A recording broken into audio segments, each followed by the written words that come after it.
Are you having trouble understanding your merchant account? Are you confused about the rates and fees and how you're being charged? If so, this video will explain how it all works. You don't need to know every little detail about credit card processing. You just need to know enough to delegate the task to a provider that'll take care of everything for you. Nevertheless, it's important to understand the fundamentals so that you can properly make a provider selection. In the next couple of minutes, we'll discuss the merchant account transaction cycle and how it works, interchange and its role in the process, the two main pricing structures and how they compare to each other, and at the end, I'll give you a couple ideas on how to best select a provider that fits your needs.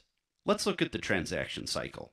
First, the customer presents a card to the merchant for purchase of goods or services.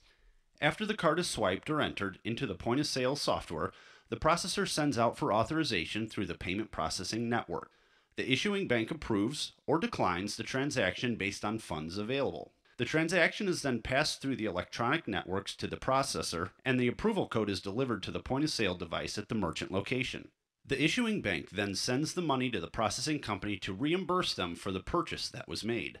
This whole process is completed in just a matter of seconds. At the end of the day, the merchant will send out all of their transactions, referred to as a batch, to the processor for monies to be deposited into the merchant bank account. And finally, the issuing bank will send the cardholder a bill for the purchase. What is interchange and what role does it play? Interchange is a schedule of fees that determine the price for all credit card transactions. There are hundreds of interchange levels, and each is comprised of a set of qualification requirements that must be met in order for a transaction to fall into a certain category. The two main qualification requirements are, number one, how the payment is accepted, whether it's face-to-face or over the phone, for example. And the second is the type of card that is used, whether it's a consumer card or a business card, for example. Individual rate categories are set by Visa and MasterCard, and the interchange schedule of fees are published and could potentially change 2 times per year. This is important to remember since those changes can affect the cost of your merchant account. Here's a sample of just one part of a schedule of fees published by Visa. As you can see, there are 13 rates and 8 categories on this example alone. Again, in any single transaction, just one of these rates are charged based on the qualification of the card that was presented. Let's look at two main pricing models and the components of both of them. Most providers will offer the following price structures. Number one, tiered pricing, also known as bundled or bucket pricing. And the second is interchange plus, also known as cost plus or pass-through pricing. In order to compare these two pricing models, let's first look at how the two pricing structures are related. First off, interchange costs are at the core of both pricing models. The fees for any given transaction are broken down into two main categories: interchange costs, along with dues and assessments, and processor costs. Dues and assessments are paid to the card networks, which is Visa and MasterCard, and are the same for everyone as are interchange costs. They are absolute, and every processing company pays the same amount for interchange, dues, and assessments, period. They cannot be changed or discounted for special situations or for any reason, so whether you're a Fortune 500 company processing billions of dollars each year or a hobby business with just a couple $1,000s in volume, you pay the same fees.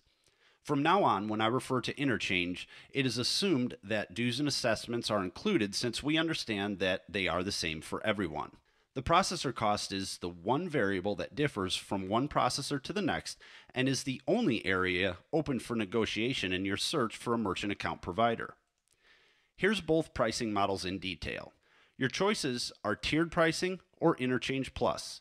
Tiered pricing takes hundreds of interchange categories and lumps them into bundles or buckets. The three common tiers are qualified, mid-qualified, and non-qualified, and as you can see from the chart, the rates increase as you move from qualified to non-qualified. Each of these tiers are set and assigned a specific rate by the processing company and can vary from one provider to the next. In fact, they often do. What is considered to be a qualified transaction with provider A might fall into a mid-qualified transaction with provider B. Tier pricing sorts the hundreds of interchange categories, and each tier is priced high enough to cover the average of all of the rates and fees that fall under that tier.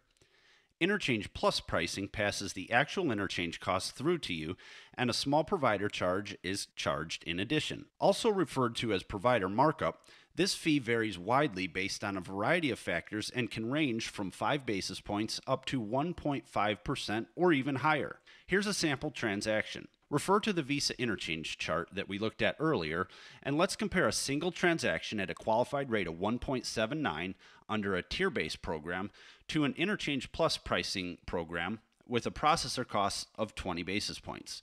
Assume the following for the transaction.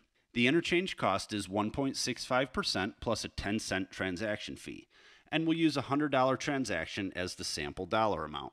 Given those two variables, we know that the actual cost of the transaction is $1.75.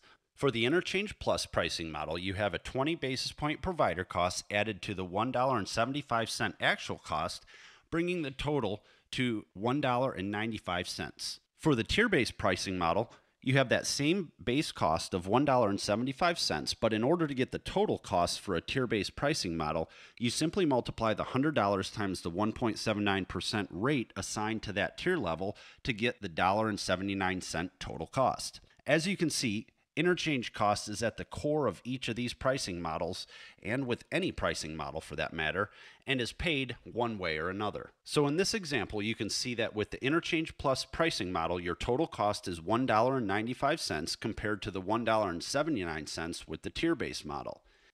In either example, you can see that only a small piece of the total fee is paid to the processor, as most of the fee is sent back to the issuing bank. Provider costs are collected for the purpose of paying network fees and other general business costs, such as administrative expenses associated with account servicing, application approval, and costs related to licensing the electronic payment networks. For each transaction, this same calculation is done depending on the pricing model that you're currently paying.